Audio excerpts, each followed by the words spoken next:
Waakye is one of the most popular street foods in Ghana.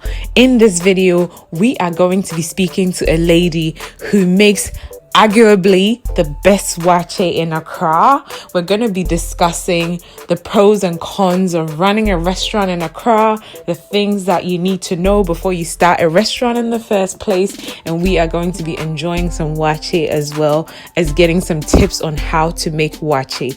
I hope you guys enjoyed the video.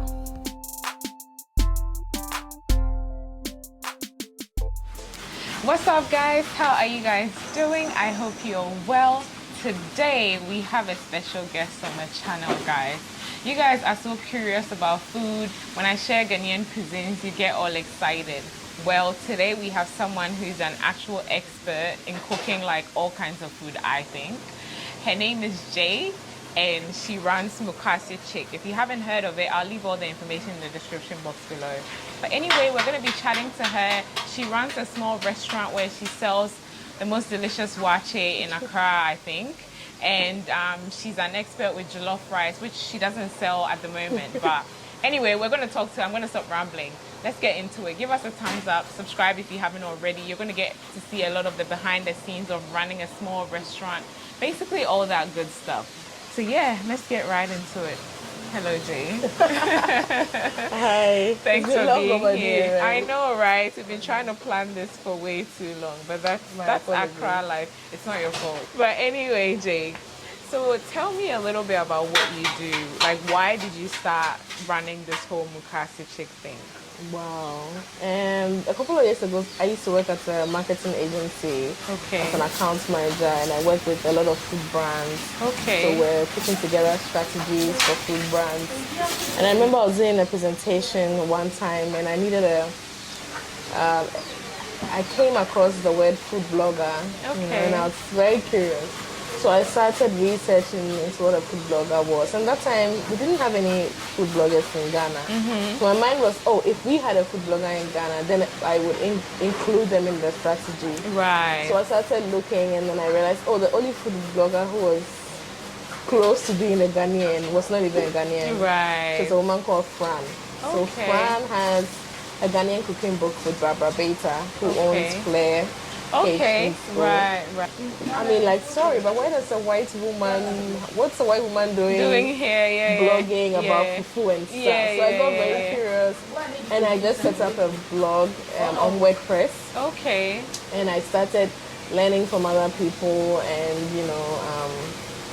trying to cook, and Instagram came, and then it's just a long and then it became Mukase Chic. The beans and the leaves together first, and then we'll take the leaves out once the beans are almost cooked. Before you add the rice. So this is like probably a pot for a day. And then on Fridays we do like two of these. And you finish, this all gets finished. Wow, that's right.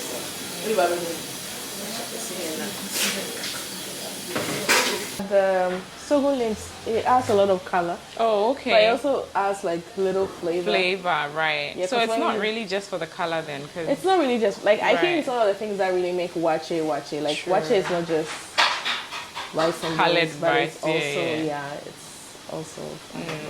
You said people call it different things, but sorghum leaves is what it is. In English, right. It dries out quite quickly too. And the more it dries out, you don't get the color. When it dries out, it becomes brown. So when you cook it, you won't get the color. So you have to keep it purple all the time. Right. That's a tip for you guys from the waakye expert. It's so strange. I used to be a jollof expert, then the next thing I knew, I became a waakye expert. I think cooking is just for you, I think. So this is just the sorghum leaves, water, and salt, basically. So at this point, you can also add a tenderizer if you want. I know some people add kenwo, which is a salt structure, but these days a lot of people react to it. So you might want to, like, you can use like baking soda instead. But still, like, just a little bit if you want. But you can also do it without it. It's not a big deal. Shortens the process. Yeah, sure. But they also, like, I know that I've seen and I've used like modern tenderizers. So if you go to like spice shops, you'll see like a bottle which says a meat tenderizer. You can use that for waakye as well. It's a softener. So right. You use paracetamol. I don't know how true that is. Paracetamol. Yeah, I know it's not legal, but yeah, I've heard people use it to make the food cook softer. fast. Oh, It's not the best. Yeah, I highly doubt that. That's interesting though. Have you guys heard anything like that before? Yeah, but Why Mukase Chic? Why did you choose Mukase Chic? there's no like fancy story. Okay. So there was a lady, I think Amma, if I clearly remember, on Facebook, who was a friend of mine, and she also wanted to cook. She put up a status something about cooking. Right. And I'd messaged her, say, you know what, let's do this together. Let's try and learn how to cook and do this together. Right. And we were just thinking about names, and I said, why not like Mukase? I think it was Mukase Chics or something. Okay. We were two. Right. But she never. So after I wrote that, she never showed any interest. It was so strange. Right. Like she never replied or said, "Let's do this." Nothing. And I never asked her any questions. So I was like, okay. So it was Mukase Chics.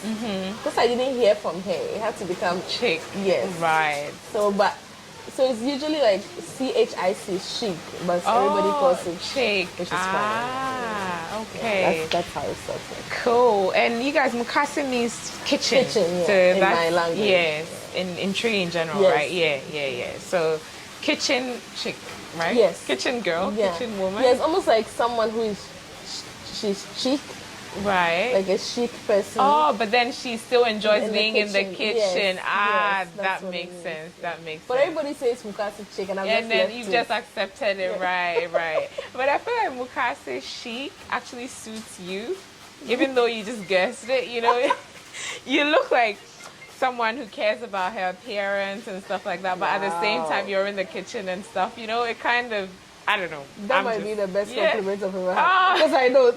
Oh, do you know? Well, you can't tell by looking at you. You look. But yeah, that's how the name came. The name started. Okay. So, and how did that translate into a kitchen, like owning a kitchen where you're selling food? Okay, so it was Instagram at first, Instagram and the blog. Okay. And you know, just putting pictures. My friend who is a photographer and was doing more photography at that time, Right. Deborah Jane of Think Mahogany. Oh, yeah. I would cook a meal, and she'd say, okay, let me take a picture. Yeah. And then, so that's what we're doing. She take a Okay. picture, I put it on Instagram. Right. And then a lot of people started taking notice. You know, like, Okay. who's this person Yeah. who's putting stuff on Instagram? Yeah. People would ask, how much is it? Where are you located? Yeah. And there was no Plan of having it. Never of having it. The only thing I knew I wanted to have was a cute little cafe where I would sell like scones and cakes and coffee. Cute. I will be your first customer. So I did actually rent a place for scones and cakes and stuff. And it was called She Brews. Okay. A lady who brews coffee. Oh, okay. Yeah. But then people would come into She Brews and say, oh, is that girl's place? Do you have jollof? Do you have yam? Do you have abo? Do you have banku? Right. The next thing I knew, It there were no changed. cakes, there were no scones, there were just it was all local banku. food. That's hilarious. Yeah. So, you know, I eventually changed the name to Mukase Chic, and that's how, you know, I started moving into it. Interesting. So you guys, I actually found Mukase Chic before she was featured on the famous Mark Wayne's channel. Like I found her page on Instagram, and she would always post things where someone is deep frying buffaloes or just something appetizing. And you know, I'm in Sydney and I'm stuck with bloody potatoes and spaghetti, and I see this and I'm like, who is this person? Yeah. So if you're in the West and you just want to have a bit of nostalgia, or you want to, you know, be reminded of Ghanaian food, I feel like they need to check out your Instagram. Yay! I'll put it on the screen. But anyway, so how many years ago did you start She Brews? So I'm in my 15th year. What? Wait, Yeah. how old are you? Yeah. You don't have to tell me, but like... Yeah, I know everybody gets that look. I'm in my 15th year. I started I think very early. Okay. So for a very long time, a lot of people thought I was supposed to be an older woman. Yeah, right. Yeah, Until but they there I meet am. you and then they're like, you look like my age. Yeah. Yeah. So Shivers was there. Okay. And then Mukase was there. Oh, you were Mukase was doing not, both. Yes. Okay. Mukase was only an online presence. Right. I Not wasn't like a selling restaurant or anything. But Shivers was selling. Right. But then I realized that people were confusing the two. Right. So I only did a formal registration and then I changed the name. So they all kind of started at the same time. Right. I might even say Mukase started way earlier than Shivers. Okay. Okay. I think in that year I was selected as a Mandela Washington Fellowship. Okay. As a fellow. Right. So then I went to Washington to do my fellowship. Okay. And I think I had we took a trip to New York. Okay. The square. And I was like, oh, we had this little kiosks. Yeah. And I was so intrigued by. I mean, I always think that there were sharks. Yeah. And I love sharks. Yeah. But the branding and everything about the shark was beautiful. Right. And I said, why are we in Ghana like renting spaces? Yeah. When we can just do like a little shack. So many shacks everywhere. Yeah. So I decided to, like stop the restaurants business because the overheads and everything, and then go into like shacks. So I opened my first shack at East Legon. Okay, and that's when this was born. Yeah. Okay. Awesome. So it's been a journey then to get to this place. It's been fun. I'm the most resilient person you ever meet in your life. I'm glad you say that with confidence. I love it. Yes, I actually love it. Like it took me a while to actually understand that I am, but I am. It's just me. I can't do anything about it. Yeah, and that's a great trait I've done to have. So many things. Yeah, and I really enjoy every single thing that you've done. Yeah. So I don't care. I know there are people who always say, "Oh, she had like 3 restaurants, and now she runs a shack." It just. Well, that's irrelevant to you. Like, so long as you're happy and you're content with what you're doing. Have you always cared about food? Is that why you were working in that? You've basically worked in that space since, like as different things. I don't think I have always cared about food. Okay. I grew up in a house surrounded with food. Okay. My father was an amazing cook. Okay. My stepmom was an amazing cook. And she always kind of tried to involve me in the cooking. The only bad side was she wasn't very nice to me. So by the time we finished the cooking, you just kind of forget everything. Oh, yeah. So I wasn't so interested in figuring out how to cook this or that. Right. But every time I think about the experience and her cooking, I remember that at that time, she had like so many exciting things. Like she had a pasta maker that she would use for like chips. Oh, okay. She had like a Kenwood cake mixer. I remember so I grew up with such diverse parents. They would travel to Thailand or Italy or wherever, and they'll make sure they'll always bring like pasta and stuff. So I tried a lot of things, different foods at a very young age. So I kind of knew that I had my first experience from food from them. Right. I was like, but I think my caring about food started when I started the blog. Okay. Because then it hits me that like once you leave home as a woman, unfortunately, there's no one to cook for you, and everybody kind of expects you to cook. To be the one to cook, So if you had an experience like mine where you were cooking but you don't remember the details, you might want to learn from other people, market women, friends, mothers of your friends. Right. So that's how I started caring about food. Okay. Because then it was important for me to understand what I'm cooking. Right. Why I'm cooking it. And it came with a lot of nostalgia. Yeah. My grandmother, my stepmother, my mother. Right. So she's going to put the rice in.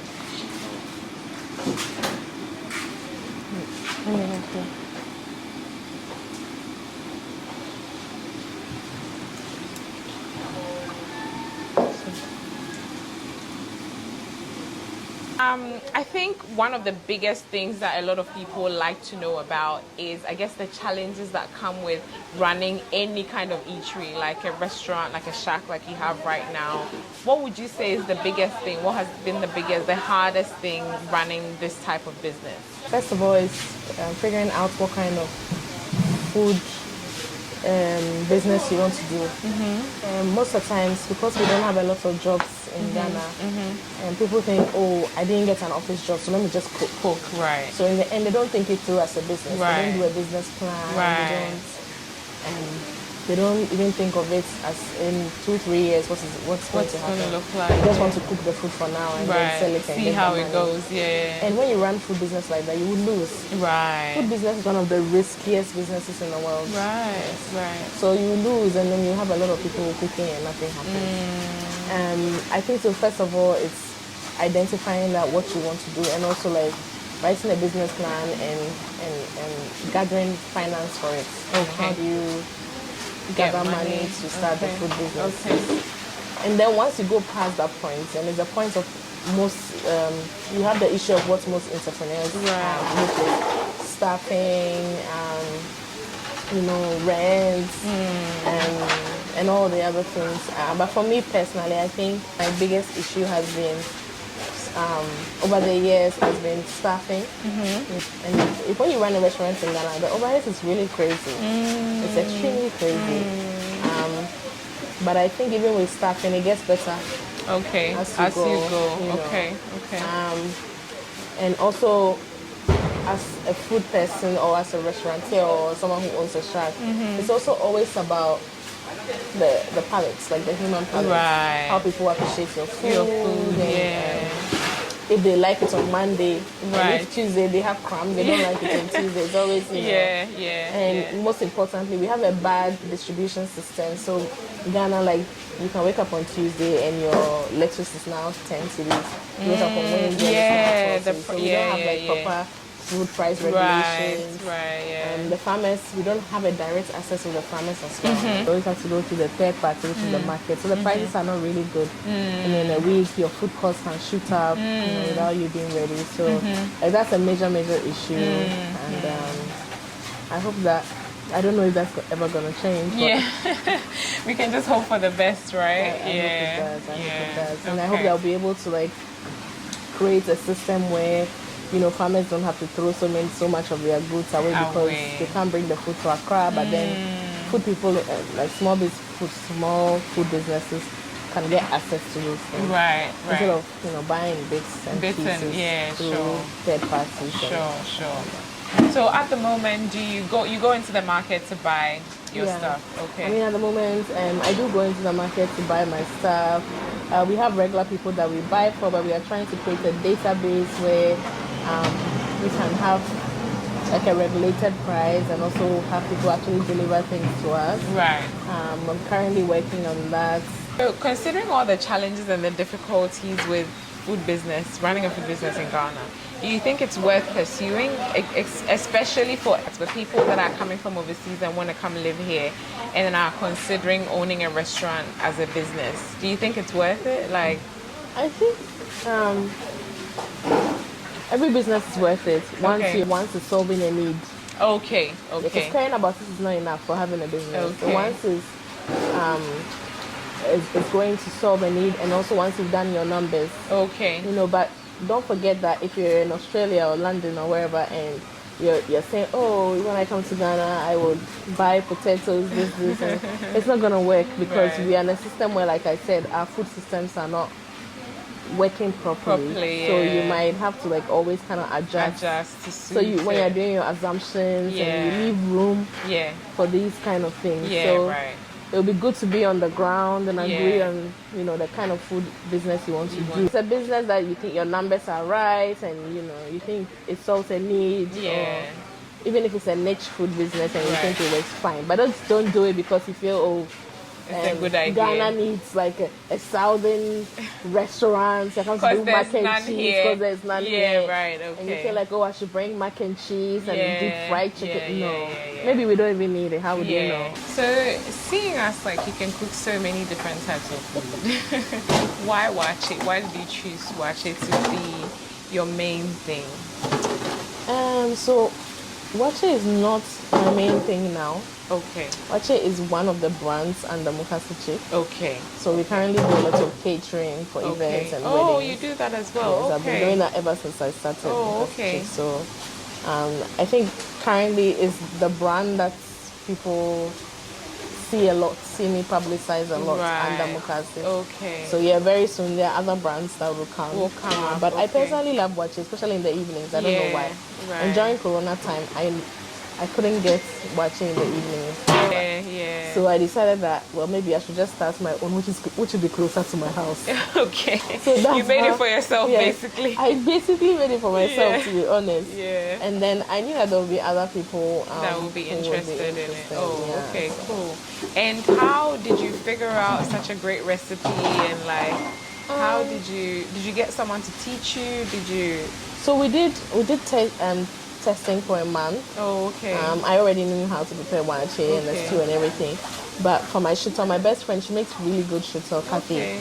And then, I had a shito, I was like, this is out of the world. So I took her recipe and I worked on it, and then we started. Oh, okay. So, I think with staffing, it's not just food business. I feel like in general, running any kind of business, hiring staff that are reliable and stuff can be very tricky. Did you go through any training with your staff, or how did you get here? Because you said it gets better over time. What did you do to make sure that became a little more sustainable and easier to manage? I think it's by training. You did training, okay. Informal and formal training. Okay. So, as much as I do a lot of training, I also ask people to help. I've had like a customer service training from professionals that have paid money. Okay. I'm currently in the process of arranging another training with another service professional. Okay. And you have to also give people the room to make mistakes and correct them. And when you correct them, you check if they do it again and you correct them. Unfortunately, like you have to I do know it somebody like who lives outside the country say, we don't have time for this correct. But unfortunately, you have to adopt the system. That's how it works. Yeah. So you keep on training. And I also learned very recently, I used to be very emotionally attached to my workers. So letting them go was very difficult. But I'm not anymore. Okay. Like right now, that's you necessary. have to go for someone else to come and fill the position. So I don't feel like people need to convince people to work. So Ghana staffing is very different.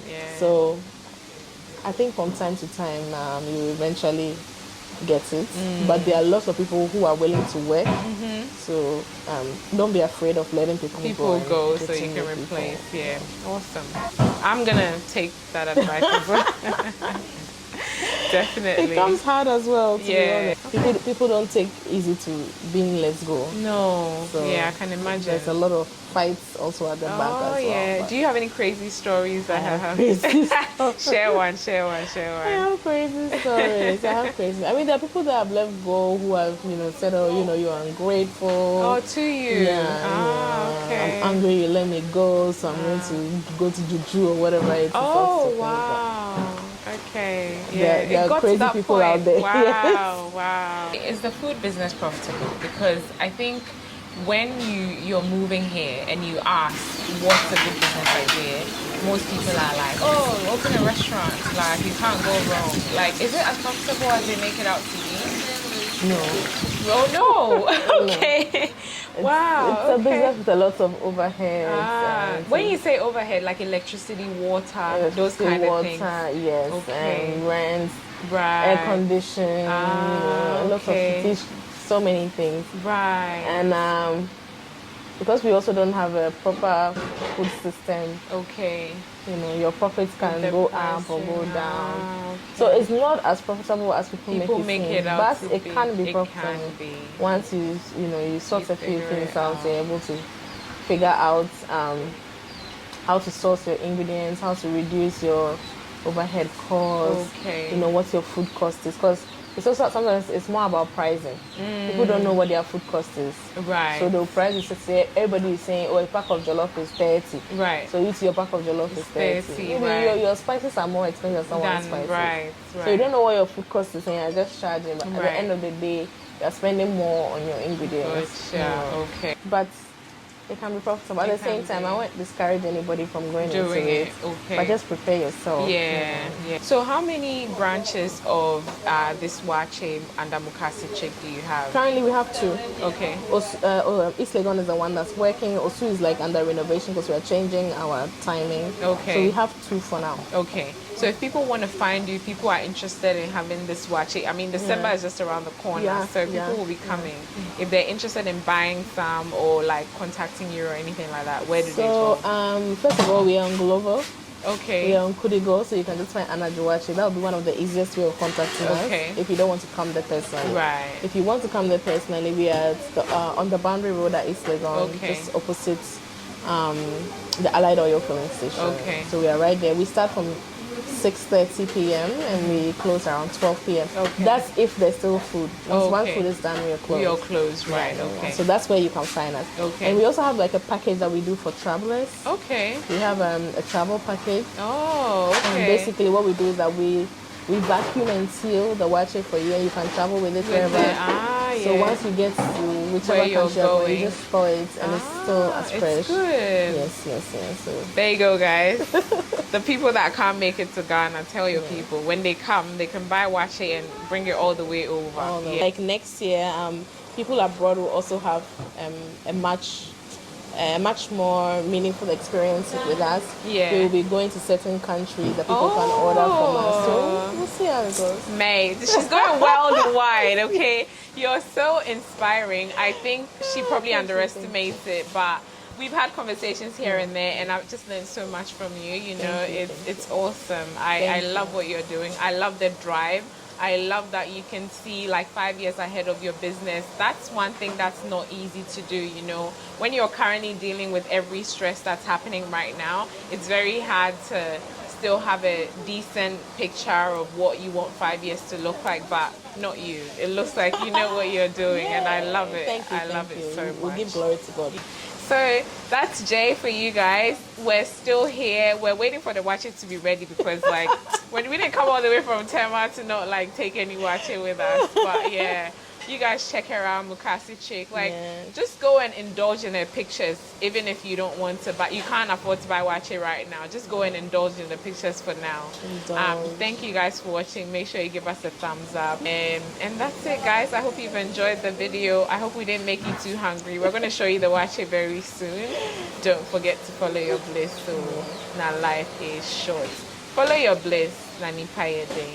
Follow your bliss. Na di ebesidia ye. And follow your bliss. Na day ne mada. Take care, guys. I'll see you in the next one.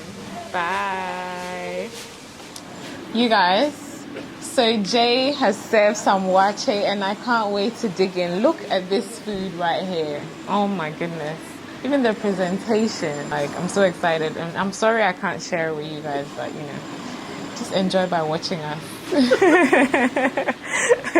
I'm always teasing. I love Gary. Gary, the salad is so fresh. Yay. So fresh, and the sauce. And a little bit.